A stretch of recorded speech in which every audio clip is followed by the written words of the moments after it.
जयाचे आकाराविन असणे, जया जन्मना निमणे, जे आगवेचे आगवेपणे देखत असे, जे गगनाहुनी जुने, जे परिमाणुहुनी साने, जयाचे निसन्निधाने विश्व चळे, जे या सर्वाते विये विश्व जेने जे, हेतु जया बिहे अचिंत्य जे. गुरुर्ब्रह्मा गुरुर्विष्णू गुरुर्देवो महेश्वरा, गुरुर्साक्षात् परब्रह्म तस्मै न श्री गुरुवे नमः. ध्यानमूलं गुरुर्मूर्ति, पूजामूलं गुरुर्पद, मंत्रमूलं गुरुर्वाक्य, मोक्षमूलं गुरुर्कृपा.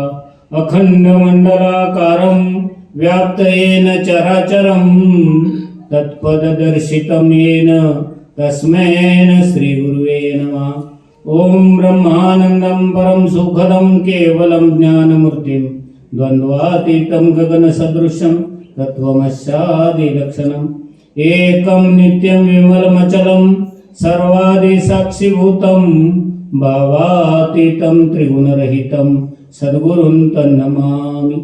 श्रीपादनाथं गुरुराजवर्यं, मुमुक्षुना ज्ञानदाने प्रदक्षं, घोटी क्षेत्रे निवासिनं तं नमामि वेदवेदावरिष्ठं. जयाचा जन्मजगी नामार्थ झाला, जयाने सदा वासनामात केला, जयांच्या मुखी सदा नाम कीर्ती. नमस्कार त्या ब्रह्म श्रीपादमूर्ती, नमस्कार त्या ब्रह्म रामदास मूर्ती.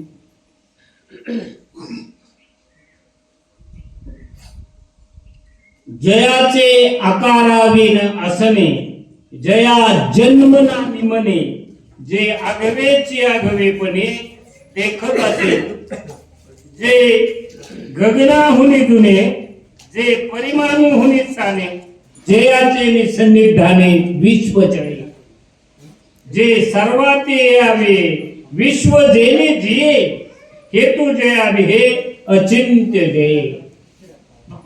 माऊली ज्ञानोबरायांच्या ज्ञानेश्वरीतील 8व्या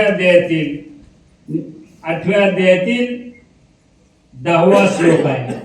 आणि या 10व्या श्लोकातील या ठिकाणी माऊली ज्ञानोबराय काय सांगतायत पहा. ज्या वस्तू बद्दल माऊली वर्णन करतात, ज्या परमात्म तत्व स्वरूपाबद्दल, ज्या अक्षर ब्रह्माबद्दल माऊली सांगतात, सेवेला सुरुवात करण्यापूर्वी थोडासा परिहार द्यायचा. तो म्हणजे असा, आज या मातोश्री जिजाबाई धोंडीराम शिंदे या मातेच्या 5व्या मासिक पुण्यस्मरणानिमित्त तुम्ही आपण हा कार्यक्रम या ठिकाणी आयोजित केलेला आहे. आणि या कार्यक्रमाच्या निमित्तानं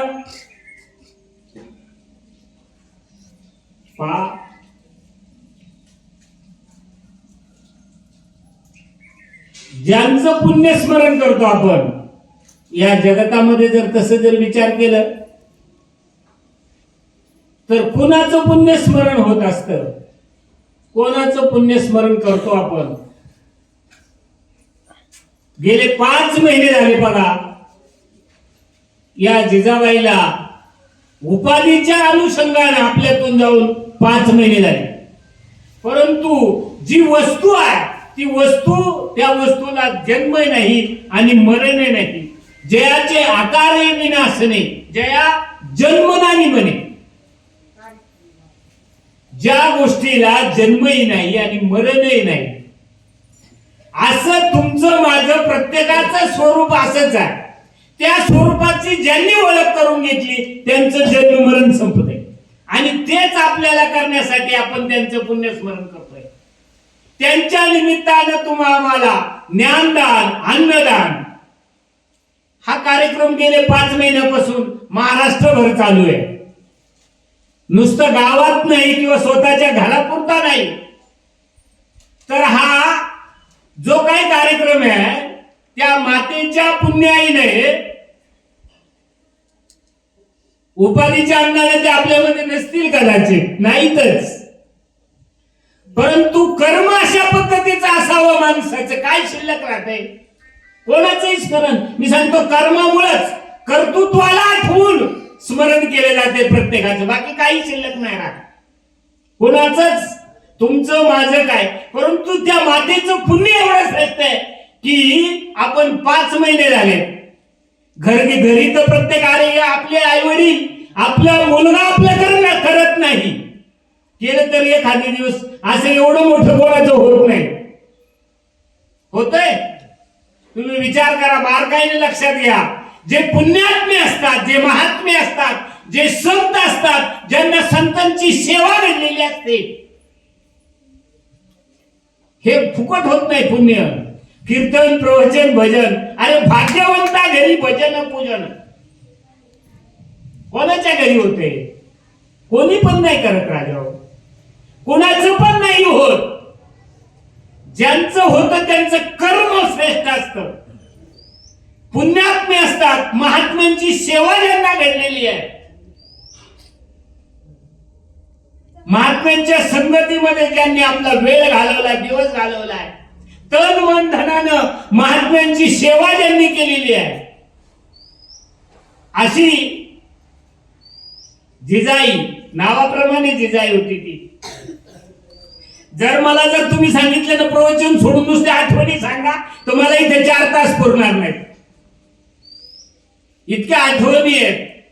शेवटच्या वेळेला मी ज्या वेळेला ह्याला पंढरपूरच्या वारीला होतो, गारवा हॉटेल जवळ होती, जिजाई आणि मला एकत्र ताटात घेऊन आम्ही एका ताटात जेवलो. पडद्याच्या आतमध्ये मी डोकावलं, जिजाबाई जेवत होती, म्हणजे या भाऊ बसा आणि आता जेवूनच घ्या, पूर्ण संध्याकाळी जेवायचे ना, आताच जेवून घ्या. इतकं प्रेम केलं या समाजावरती. हा समाज तसा येत नाही आणि आपल्याला पण जोपर्यंत आहे तोपर्यंत किंमत नाही करत, खरंच कळत नाही. माणूस गेल्यानंतर माणसाची किंमत कळते. आणि काही वेळेला असं होते, म्हणजे अति परिचयात आवडण्या म्हणतो, तसं अति परिचयात आवडण्या. काय होतं, आपल्या रोजच्या परिचयातलं असतं, रोज एकत्र भेटत असतोय, त्याच्यामुळे आपल्याला त्याची किंमत कळत. बहुतेक माणसांची जिवंतपणे ज्यांची किंमत कळतच नाही तेच महात्मे किंवा तेच संत असतात, ज्यांना जिवंतपणे कोणीच ओळखत नाही. गेल्यानंतर त्यांची कीर्ती होते, गेल्यानंतर त्यांच्याबद्दल तर असे कार्यक्रम होतात किंवा गेल्यानंतरच खरं महात्मा ज्यांचं कळतं ते महात्मे असतात. कीर्तन प्रवचन केले नाही माझ्या जिजाईने, कधीच नाही केले. आणि कीर्तन प्रवचन म्हणजेच परमार्थ, अशा पद्धतीचा एक चुकीचा गैरसमज आपला आता सध्या झालाय सगळ्यांचाच. मी व्यासपीठावर बसलो, माझा सुद्धा तोच गैरसमज आहे की कीर्तन आणि प्रवचन करणं म्हणजे परमार्थ. परमार्थ जगली ती माझी जिजाई, परमार्थ जगली. नसा नसामध्ये परमार्थ होता, भिनलेला होता. आणि परमार्थ हा जगायसाठी असतो, बोलायसाठी नसतो. आणि कीर्तन प्रवचन म्हणजे फक्त बोलणं. कुणासाठीही समाज रडत नाही राजाओ, कोणासाठीही कोणाच्या डोळ्याला अश्रू येत नाहीत. आणि असे जिचं आठवण झाली तरीही डोळे भरून यावात अशा पद्धतीचं उत्तुंग कर्म ज्या जिजाईने आचरण केलं. प्रत्येक साधकाला जे जे भेटे भूत तो मानिजे भगवंत, हे आम्ही इथून बोलून दाखवलो. पण जिच्या त्या रोमारोमात भिरलेलं होतं ही वाक्य जे आहे ना, जे जे भेटे भूत तो मानिजे भगवंत, हा भक्तियोग निश्चित जाण माझा, हे जिच्या रोमामध्ये भिनलेलं होतं. आणि म्हणून आपण पुण्यस्मरण करतो. म्हणून 12ही महिने महाराष्ट्रभरातून साधक पुण्यस्मरण करतात. याचं कारण काय आहे? याचा कधीतरी बारकाईने विचार करायला पाहिजे राजा हो. त्या जिजाबाईच्या निमित्तानं आपण आपला वेळ, आपलं कर्म त्या जिजाबाई सारखं करणं, त्या जिजाबाईचं थोडं तरी आपल्या अंतःकरणामध्ये उतरून त्या पद्धतीने जगणं, तर त्यावेळेला हे पुण्यस्मरण करण्याला अर्थ आहे राजा हो. ते खरं तिच्या म्हणजे तिचं पुण्यस्मरण केल्याचं खरं फळ आहे. वास्तविक पाहता इथे उरो नाही आले अवतार एरते पामर जीव किती. कोण उरले हो, कोण उरलं. आणि दादाला सुद्धा आता किंमत कळते. गेल्यानंतर मी दादा तोंडावर सांगतो, आता खरी किंमत कधी कधी हे समाजाने ज्यावेळेला उचलून धरलंय, महाराष्ट्रभर आज कार्यक्रम होत आहेत, त्यावेळेला दादाला समजते. नाहीतर नाही, आम्हालाच नाही, कोणत्याच माणसाची तशीच कंडिशन आहे, प्रत्येकाचं तसंच आहे. तुम्ही आहे तोपर्यंत तुमची किंमत नाही. जोपर्यंत माझे जगद्गुरु तुकाराम महाराज होते, अख्ख्या देहू मध्ये येडा तुक्या आणि म्हणून अशा पद्धतीची ख्याती होती. आहे तोपर्यंत कळत नाही राजाओ आपल्याला. श्रीपाद बाबाही कळाले नाही, रामदास बाबाही कळाले नाही, कुठलाच संत आपल्याला आहे तोपर्यंत कळाला नाही. त्याच पद्धतीने वास्तविक पाहता माऊली ज्ञानोबा तर सांगतात, ज्या स्वरूपाला जन्मही नाही आणि मरणही नाही असं ते स्वरूप आहे. पण त्या स्वरूपाला ज्यांनी ओळखलं ते सुद्धा त्या स्वरूपाकार होत असतात. आणि असे स्वरूपाकार झाल्यामुळं तिला काही पुण्य नाही तुमचं. तुम्ही किती स्मरण केलं, तिच्या नावाने अन्नदान केलं, तिला पुण्याची गरजच नाही. ती पाप पुण्याच्या पलीकडे गेलेली, ती स्वरूपाकार झालेली आहे. तिला आपण म्हणतोय बाकीच्या देवाच्या बाबतीत मला कदाचित इथून जर स्मरण करायचं म्हणलं तर बोलावं लागते की त्या जीवासाठी काहीतरी लेखांना सांगावं लागतं, काहीतरी पुण्य करा, निदान तिच्या निमित्ताने काहीतरी अन्नदान करा, म्हणजे तिला ते उपयोगाला येईल. तिचंच आपल्याला उपयोगाला येते म्हणून आपल्याला हे ऐकायला भेटत आहे. इतकं महान कार्य ज्यांचं आहे, इतकं महान वर्तणूक ज्यांची आहे, त्यांच्याबद्दल काय बोलावं राजा हो. फक्त त्यांच्या निमित्ताने आपलं हित साधून घ्यायचे, आपण विचारावरती यायचे, आपण विवेकावरती यायचे, आपला विवेक जागृत ठेवण्यासाठी त्यांचं स्मरण करायचे, त्यांच्या गतीसाठी किंवा त्यांना उत्तम गती प्राप्त व्हावी याच्यासाठी नाही करायचं आपल्याला. अहो त्यांच्यामुळे आपल्याला आपला विवेक जागृत राहावा, आपण आपल्या देहाचं मूल्य समजून घ्यावं, आपल्या चाललेल्या प्रत्येक श्वासाची किंमत समजून घ्यावी आणि त्या स्वरूपाला ओळखून त्या स्वरूपाकार होऊन जावं. याच्यासाठी माऊली या ठिकाणी म्हणतात पा, जयाचे आकार अविनाशने. आकाराशिवाय सुद्धा आज आहे ती, कानाकारामध्ये व्याप्त आहे संपूर्ण. माझी माऊली ज्ञानोबा आहे तसेच होते.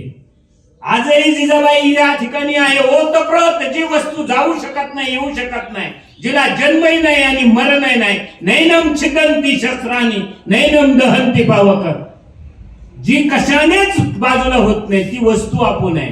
आणि त्या स्वरूपाला ती जिजाबाई प्राप्त झाली, पण आपण सगळ्यांनी प्राप्त व्हावं, आपण आपला विचार करावा. आणि म्हणून पुण्यस्मरण आहे.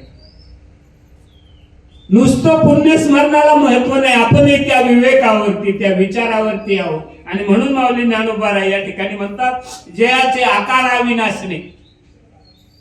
आपल्याला काय माहितीये का, आपल्याला आकार लागतो पुढं, आकाराशिवाय आपली श्रद्धाच नाही बसत.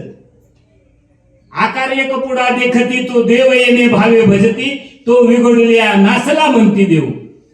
असे म्हणून आपण आकाराचा इथे आणून बसवतो. बंगलं काही झालं त्याला परत कुठतरी नदीत नेऊन टाकतो, परत आणून बसवतो.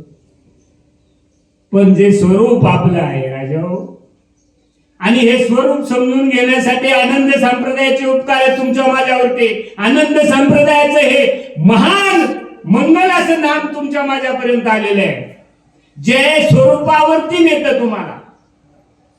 पण लक्ष ठेवलं तर, लक्ष नसेल देहाभावाकडेच जागृत असू. म्हणून माऊली या ठिकाणी म्हणतात, जयाचे आकारे विनाशने जया जन्म नानी म्हणे. ज्याला जन्मच नाही तर मरणाचा प्रश्न येत नाही, जन्मालाही येत नाही जे, आणि जे निवृत्तही होत नाही किंवा मरणाने मरत नाही, आणि जन्मनं आत्म्याला जन्मही नाही आणि मरणही नाही. आणि ज्याने त्या या उपाधीला आल्यानंतर त्या स्वरूपाला जाणलं, त्यांचा कुठं प्रश्न राहिलाय, त्यांच्या पुढे गती अगतीचा प्रश्न राहिलाय. आणि हे आपल्यालाही जिवंतपणे कळावं याच्यासाठी कीर्तन आणि प्रवचन आहे, टाइमपास म्हणून नाही. आपल्याला जिवंतपणे कळावं की आपण आता जन्माला येणार नाही आणि मी जन्माला आलोच नाही असा भाव व्हावा. हे आकाराला येते, काय येतं मग? कर्म येतं आणि कर्म जातं. कर्मच येतं आणि कर्मच जातं. आत्मा जन्माला येत नाही. सच्चिद आणि आनंद स्वरूप असलेले स्वरूप ते जन्म मरणाच्या पलीकडचे आहे. ते जन्माला येत नाही. जिजाबाई आली नाही गेली नाही, आली गेली हा जो काय आपल्याला भास झाला ना, हा भास आहे. संपूर्ण जगत आपण सुद्धा भासात जगतो. ज्ञानात जगायचं आपल्याला माहित नाही राजाओ. ज्ञानाचा जरी बोध आपल्याला मिळाला असला तरी आपण ज्ञानावरती आरूढ आहोत का? का ज्ञानाच्या फक्त वल्गना करतो बोलतो इथं बसून? ज्ञानावरती आरूढ असणं महत्वाचं आहे. आणि ज्ञान काय आहे? ते ज्ञान माऊली सांगतात ते स्वरूप जन्माला येत नाही आणि मरतही नाही. हे सगळं जे दिसतंय आपल्याला, हा भास आहे का वास्तव आहे? काय आपण वास्तव म्हणून खरं म्हणून जगतो, म्हणजे जगतोय भासात का अज्ञानात म्हणून? हे आहे, हे सगळं खरं वाटत असेल तर आपणही अज्ञानातच आहोत. अज्ञानात जगायचं नाही. जी महात्मा, जो महात्मा ज्या महात्म्यांच्या संगतीमध्ये ती मातोश्री जगली, ती अज्ञानात नाही जगली राजा. ती या स्वरूपाला प्राप्त झालेली होती.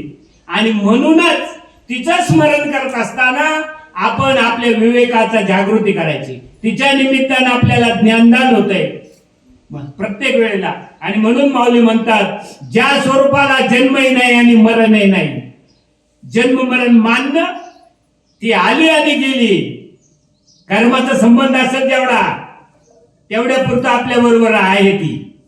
ज्या दिवशी आपला कर्माचा संबंध संपला, मुलांचा असेल, पतीचा असेल, लेकरांचा असेल, कर्माचा जोपर्यंत संबंध होता तोपर्यंत ती आपल्यामध्ये होती. वास्तविक पाहता ज्या महात्म्यांची सेवा केली, याच्या एवढे एक महान पुण्य नव्हतं तिच्या राजावर. रात्री 12ला काय आणि 1ला काय, कधीही महात्मे आले. महात्मेच नाही, कुठलाही जीव आला, जीव कोणताही माणूस आला, उत्तम अशा पद्धतीचं कर्म ज्या मातेने आचरलं, उभ्या जीवनामध्ये कोणालाही कधी ब्र शब्द बोललेला मला आठवत नाही. मी आता 32 कमीत कमी 34 वर्षापासूनचा संबंध माझा होता.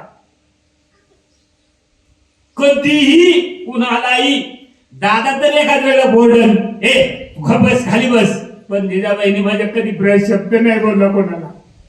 प्रत्येकाला आपल्या भाऊ दादा प्रेम दिलं, प्रेम. आणि तुम्हाला खरं सांगू का, आनंद संप्रदायामध्ये आल्यानंतर फक्त प्रेमाचीच देवाणघेवाण करायची तर आपण साधक आहोत.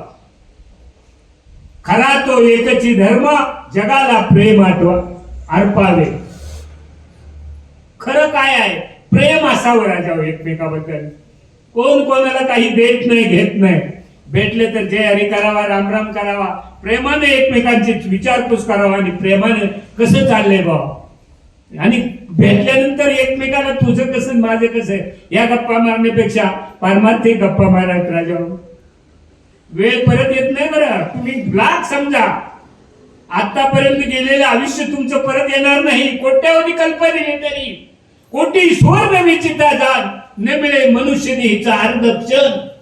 अर्धा सुद्धा क्षण परत भेटणार नाही. आणि ज्यांचा नामस्मरणामध्ये गेला त्यांचा कारणी लागला. आणि उभं आयुष्य ज्या मातेने नामस्मरणामध्ये घालवलं, संतांच्या सेवेमध्ये घालवलं, आणि म्हणून तिचा आदर्श घेऊन कमीत कमी इथून पुढं आपण आपला वेळ कसा व्हायला जाणार नाही, कसा प्रत्येक स्मरण नामस्मरणामध्ये जाईल, कसा प्रत्येक क्षण आपल्या स्वरूपावर आरूढ राहण्यामध्ये जाईल. याच्यासाठी जगायचे, याच्यासाठी मनुष्य जन्मे, याच्यासाठी संप्रदाय, याच्यासाठी संतांची सेवा आहे, याच्यासाठी आपल्याला सत्संग करायचे, याच्यासाठी आपल्याला जिजाबाईचं पुण्यस्मरण करायचे. जे करायचं ते जर करता आलं नाही राजा, अंतकरणामध्ये जिजाबाईला ठाव द्यायचा आहे. आपल्या अंतकरणामध्ये येते आणि तिचं कर्म जे आहे ते आठवलं ना, महात्म्यांचं कर्म असतं, त्या कर्माचं चरित्र जरी आपण वाचलं महात्म्यांचं, तरी आपल्याचा उद्धार होत असतो. तुकोबांचे चरित्र असू द्या, माऊलीचे चरित्र असू द्या, नाथरायांचे चरित्र असू द्या, त्यांचं कर्तृत्व तर सोडा. म्हणून मी नेहमी सांगत असतो, आपण केलेलं नामस्मरण आणि आपण केलेलं कर्तृत्व हेच फक्त शिल्लक उरत असतं. शिल्लक काय उरतंय तुमचं सांगा बरं. तुमचं काय, माझं काय, प्रत्येकाचं काय उरणार काय आहे आपण. म्हणून त्यांनी सांगितलं आपल्याला वेळोवेळी काल सारावा चिंतने एकांतवासी गंगा स्नाने. आपला काळ जो आहे ना तो भगवत चिंतनामध्ये सार्थ केला जावा. भक्ती प्रेमाचं महात्म्यासाठी परत जन्माला यावं.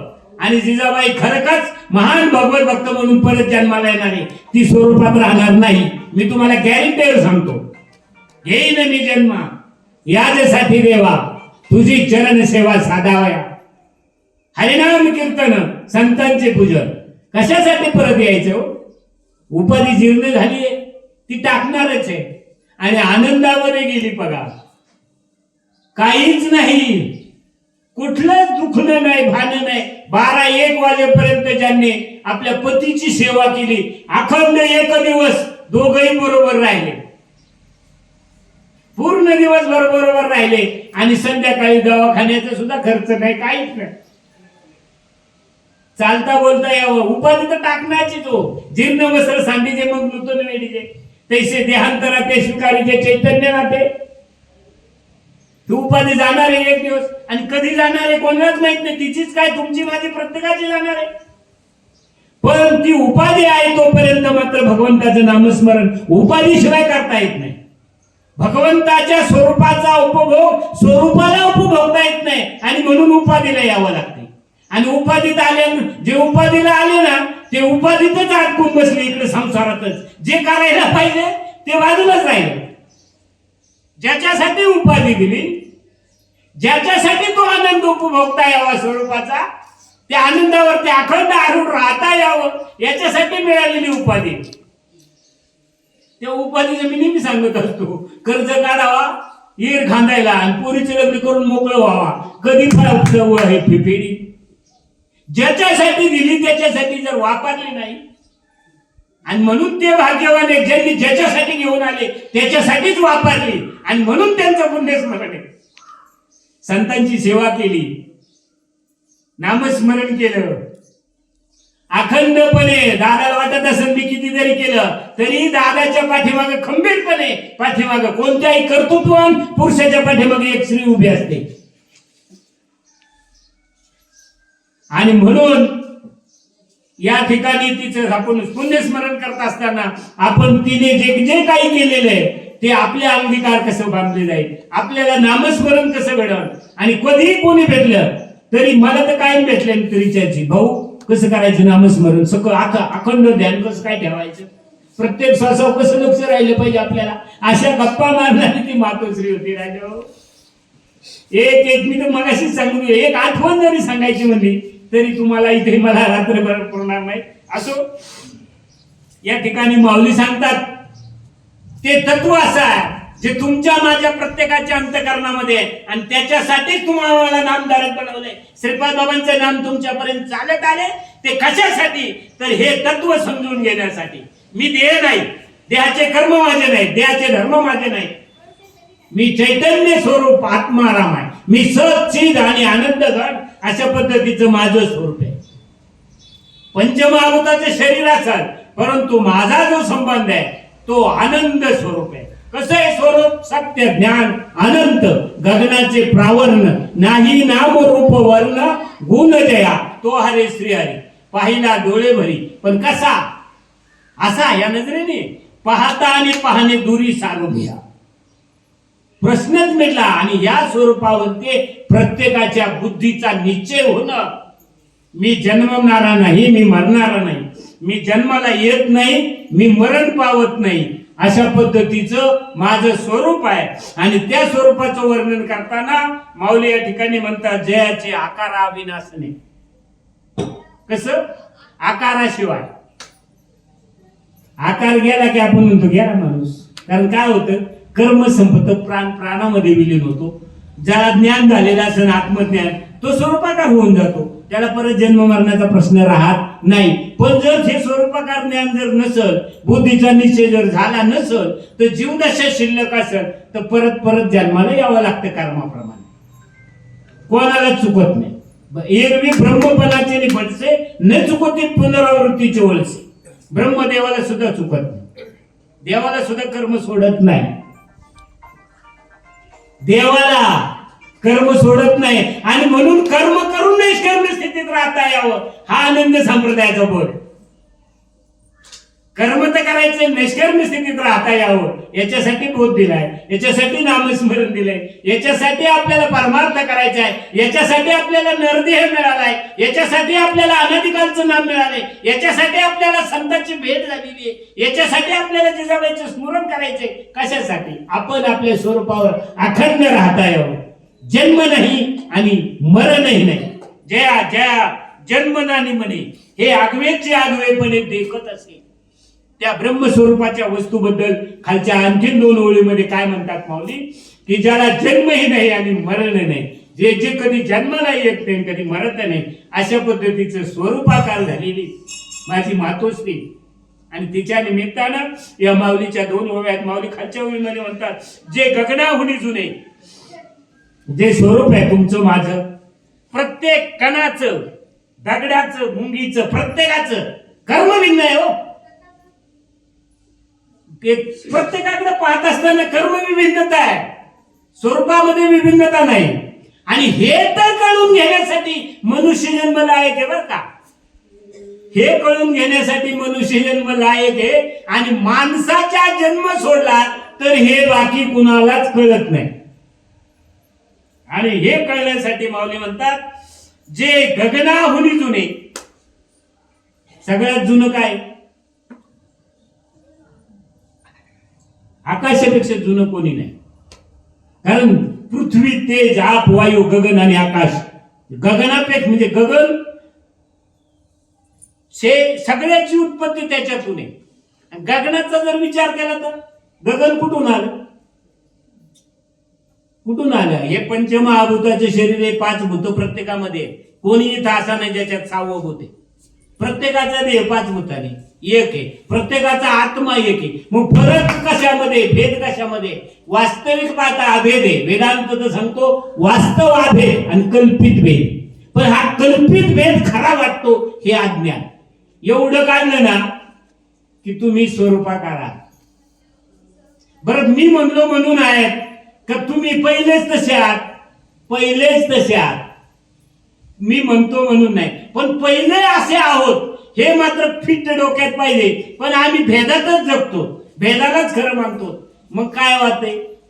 कल्पित भेदाला खरं मानून जगणं आणि ते कल्पित भेद खोटा आहे, अभेद खरं आहे असं समजून जीवन जगणं, हेच कर्म करून निष्कर्म स्थितीत राहणं. कितीही कर्म करा, फक्त मुळाला विसरता उपयोगाचं नाही.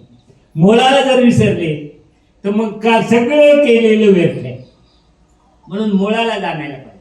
म्हणून माऊली ज्ञानेश्वरीच्या पहिल्या अध्यायामध्ये त्यांनी ओवी टाकली, काय करा तुम्ही, काय करता? झाडाला पाणी घालता, मुळाला घालता, फांद्यांना, पुन्हा फुलांना. कशाला पाणी घातल्यानंतर? म्हणून ज्याला ज्ञान झाले ते मुळाला धरून राहतात. म्हणून जाणतेने गुरु पुढं तेने कृतकार्य व्हायचे. त्याच्या पुढं जैसे मला हे सांगायचं, मुळाला जर पाणी घातलं तसं मुळाला पाणी घालणं म्हणजे स्वरूपाचं स्मरण अखंड राहणं. आणि हे अखंड स्मरण राहण्यासाठीच तुम्ही आम्हाला प्रबोधित केले राजा हो. पण आम्ही नुसत्या नागपुड्यात आणतो, स्वरूपाचं आठवण नाही आम्हाला. स्वरूपावरती जर असो तर आम्ही एकमेकाचं तुझं दुन तुझं माझं गुण दोष असल्या भानगडीत पडू का? मग आपण ज्या अर्थी आपण कोणाजवळ बसलो तिथे जर गुणदोषाचे शब्द ऐकायला येत असतील तर मग आपण काय करावं? त्या ठिकाणाहून आपलं निघून जावं. किंवा जिथे माझी आत्मचर्चा विशद आणि उदंड परमार्थ बोलावं, परमार्थ करावा आणि परमार्थ व्यतिरिक्त दुसरं काहीच करू नये. पहावा विठ्ठल, बोलावा विठ्ठल, करावा विठ्ठल, जीव भाव. आणि वास्तव विठ्ठल असताना मात्र ह्या मायेच्या गुंत्यामध्ये अडकून आम्ही खोट्याला खरं आणि खऱ्याला खोटं समजून राहिलो. आणि म्हणून माऊली या ठिकाणी सांगतात, जे गगनाहुनी जुने, गगनापेक्षा जे जुनं तत्व आहे गगनापेक्षा जे श्रेष्ठ आहे, सगळ्यात जुनं आहे, जे परिमाणूहुनी साने. परिमाणू म्हणजे परिमाणू या शब्दाचा अर्थ काय? परिमाण अणु आणि त्याचं विभाजन केलं परिणाम म्हणजे आपल्या डोळ्याला दिसत नाही इतका सूक्ष्म कण, त्याला काय म्हणतात? परिमाणू. बघा उन्हात जर उभे राहिले ना घरात, जर असा सकाळच्या वेळेला दिवस उगवला आणि जर किरण जर आले ना, त्या किरणामध्ये असे बारीक बारीक बारीक बारीक कण दिसतात, डोळ्याने दिसतात, पण ते वास्तविक डोळ्याने जे दिसत नाही, जे मायक्रोस्कोपवर पाहिलं जातं, एकदम छोट्यातला छोटा कण, त्याला म्हणायचं काय? परिमाणू. जे गगनापेक्षा मोठं आणि परिमाणूपेक्षा लहान, असं काय आहे? असं आपलं स्वरूप आहे, असं आपलं स्वरूप आहे. आणि ज्याच्यामुळे सगळं जग चालतंय, सगळ्या जगाचं चलनवलन ज्या सत्तेने होते. हे बघा, जे गगनाहुनी जुने, परिमाणूहुनी साने, परिमाणूपेक्षा लहान, पण त्याच्या संगतीने त्याचे आणि सान्निध्याने विश्व चळे. ज्याच्या सान्निध्याने विश्व काय होतंय? चळे. याचा अर्थ काय? हे विश्वाचा जो काय व्यवहार चाललेला आहे, ज्या सत्तेने चाललाय, विश्व चळतंय. विश्व चळत नाही, तुम्ही आपण सुद्धा त्याच्याचमुळे चळतोय. मी इथं बोलतोय ते त्याच्यामुळे, तुम्ही ऐकताय का नाही ते त्याच्यामुळे. पण आम्हाला असं वाटतं आम्ही सांगतो ना आम्ही ऐकतो. अरे बोलणाराही तोच आहे ना, ऐकणारा तोच आहे. कोण आहे? तुमच्या कानात तुम्ही ऐकता का तो सत्ता ऐकते? माझ्या मुखातून तो बोलतो का तो मी बोलतो? मूर्खपणा आहे, मी प्रवचन करतो असं तुम्हाला वाटतंय. आता तुम्हाला वाटतंय हा का प्रवचन करतोय ना आपण ऐकतोय, हे सगळं अज्ञान आहे. तोच बोलतो आणि तोच ऐकतो. शिवम भूत्वा शिवम यजत. वेदांत देव होऊन देवाची उपासना करा. काय करा? देव होऊन देवाची उपासना करा. आणि म्हणून देव होऊन देवासारखं जगता यावं, हे या ठिकाणी खूप महत्वाचे आहे राजा. म्हणून जे गगनाहुनी जुने, परिमाणूहुनी साने, जयाचे निसन्निध्याने विश्व चळे. जयाच्या सान्निध्यानं या विश्वाचं चलन व्यवहार होतोय. सगळ्या विश्वाचा व्यवहार ज्या सत्तेने होतो, ती सत्ता म्हणजे जिजाबाई, दुसरं नाही काय. तुम्ही आकाराकडे जाऊ नका, आकाराला पाहूच नका. ती सत्ता आहे जी अंशामध्ये होती, ती व्यापकामध्ये समाविष्ट झाली. काय झालं? जी अंश रूपाने होती, तुम्ही मला सांगा, समुद्राच्या पाण्यामधून एक ग्लास भर पाणी बाजूला काढलं. काय केलं? समुद्रामधून एक ग्लास भर पाणी बाजूला काढलं. आता त्याला ग्लास भर म्हणायचं की समुद्र म्हणायचं? समुद्र आणि पाण्यात काय फरक आहे का? काहीच फरक नाही, फक्त उपाधी आली ग्लास. काय उपाधी आली? आणि त्या उपाधीमुळे आपण म्हणतो ग्लास भर पाणी. वास्तविक काय आहे? समुद्रच आहे. वास्तविक काय? समुद्रच आहे. फक्त ती उपाधी काढून टाका, म्हणजे ते पाणी समुद्रात टाका. आता काय झालं? काय झालं? समुद्रच झालं ना, का नाही झालं? पहिलं काय होतं आणि नंतर काय झालं हे तर कळण्यासाठी मनुष्य जन्मे. आणि ज्यांनी कळून घेतलंय आयुष्यात, त्यांचा कुठं प्रश्न राहिला? आता उपाधीचा विचार करू नका तुम्ही. जोपर्यंत उपाधीला धरू नये तोपर्यंत अंश आहे. आणि उपाधी सोडली की स्वरूपाकार झाली. पण हे सगळ्यांच्या वाट्याला येत नाही. ज्यांच्या वाट्याला येते ना ते महात्मे असतात, पुण्यवान असतात, आणि त्यांना ज्यांना संतांची सेवा करते. आपण सगळेच त्या योग्यतेचे आहोत, सगळेच आहोत, पण आरूढ होतील ते. जर आरूढ नाही झालं तर जमणार नाही राजा हो. एवढासा श्रीपाद बाबा सांगायचे, एवढासा असा ज्वारीचा दाणा असा हातामध्ये धरा, ज्वारीचा दाणा हातामध्ये धरा, त्याच्यामध्ये ते ताट नाही का? त्याच्यामध्ये पुढे येणारे ते 100-200 दाणे नाहीत का? कणीच नाही का? बुडूक नाही का?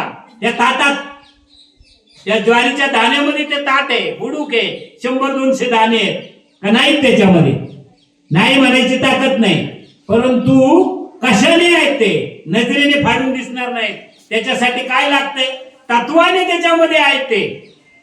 तसं प्रत्येक जीव स्वरूपाकार आहे, जिजाबाईच नाही तर तुम्ही पण आहे, पण त्याला आरूढ होणं. आणि म्हणून माऊली या ठिकाणी सांगतात, जे गगनाहुनी तुने, जे परिमाणहुनी साने, आणि जयाच्या निसन्निधाने विश्व चढे. विश्वाचं चलन वलन ज्या सत्तेने होतं, ती सत्ता म्हणजे जिजाबाई. ती सत्ता म्हणजे तुमचं माझं प्रत्येकाचं स्वरूप, ती सत्ता आहे. आणि आपण सांगतो, रोज म्हणतो, मग कीर्तन प्रवचन ऐकतो, रोजही म्हणतो, झाडाचे हे पान हाले ज्याची सत्ता, राहिले अहंता मग कुठे. पण अहंता घेतल्याशिवाय राहत नाही.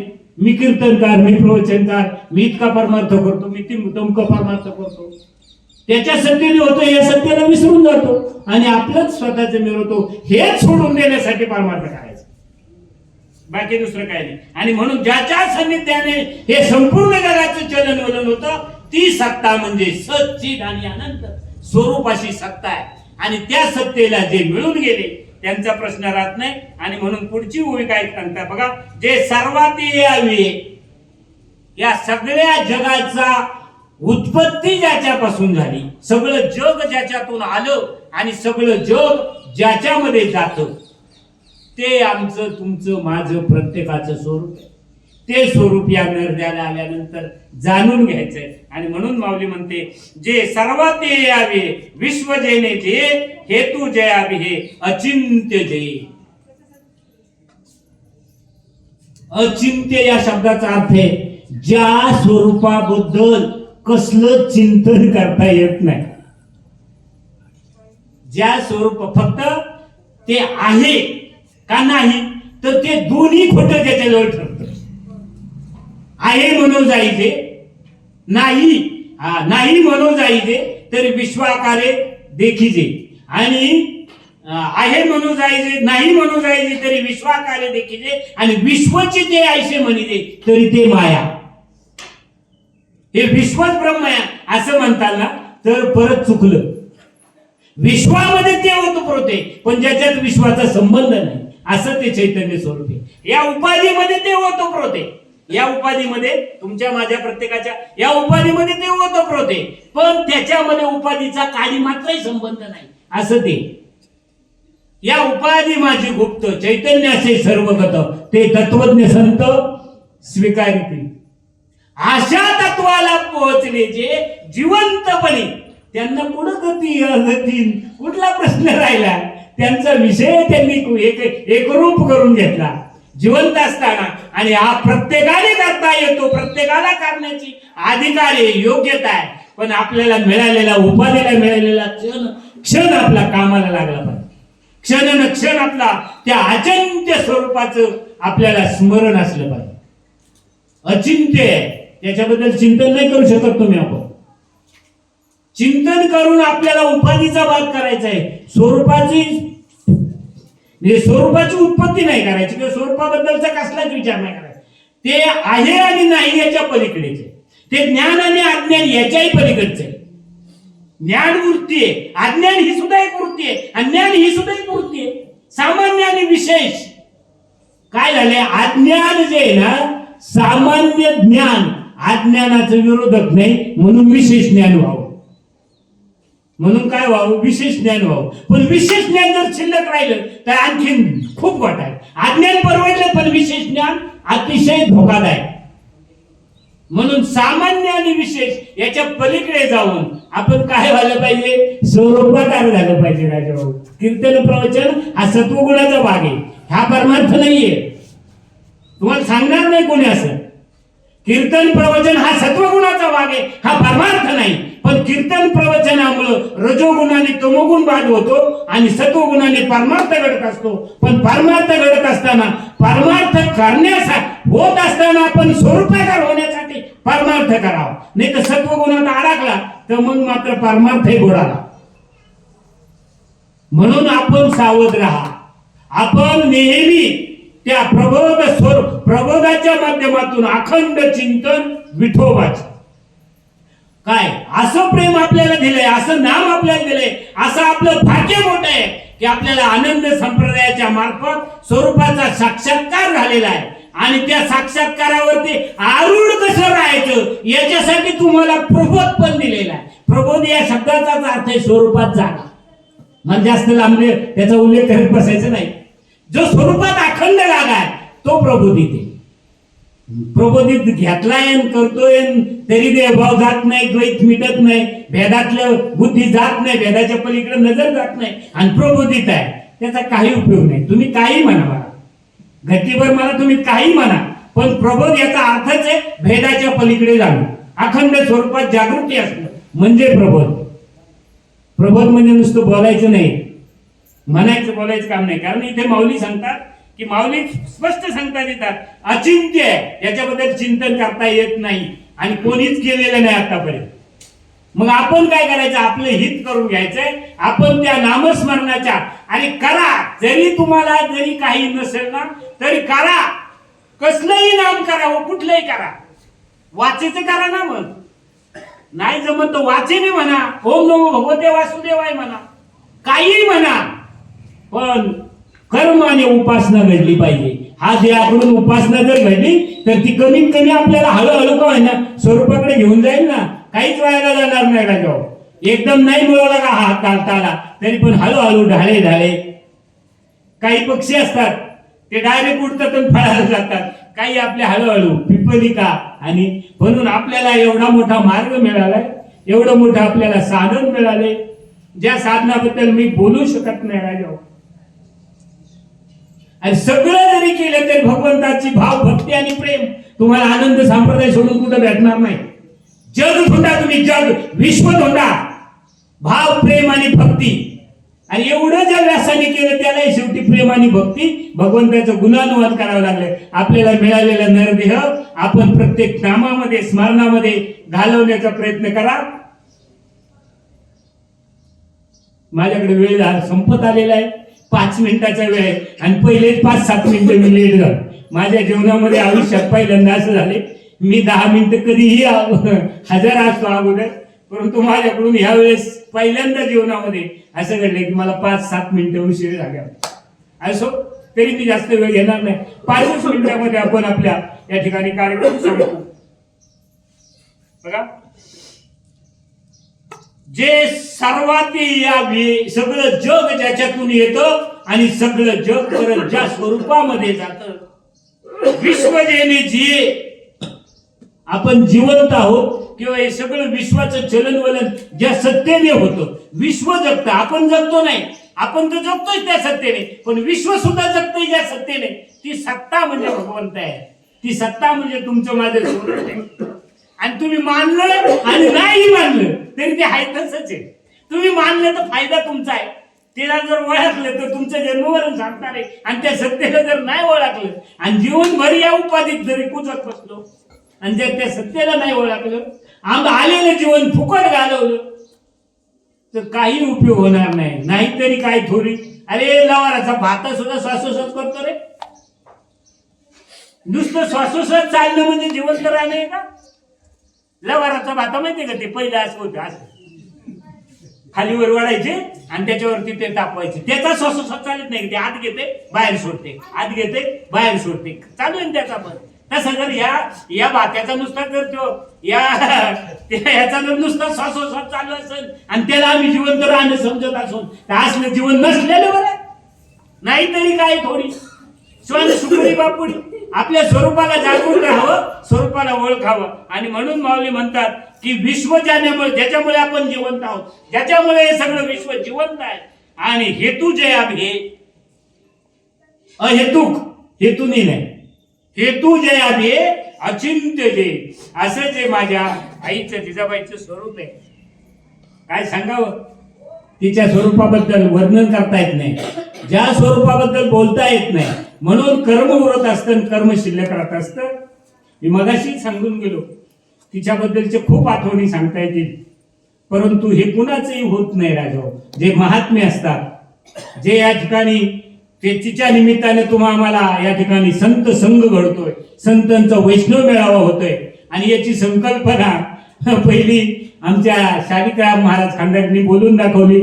आम्ही पहिल्या 2ऱ्या महिन्यामध्ये आम्ही त्यांना लगेच ही दिलं. महाराष्ट्रामध्ये भरून त्याला साथ मिळाली.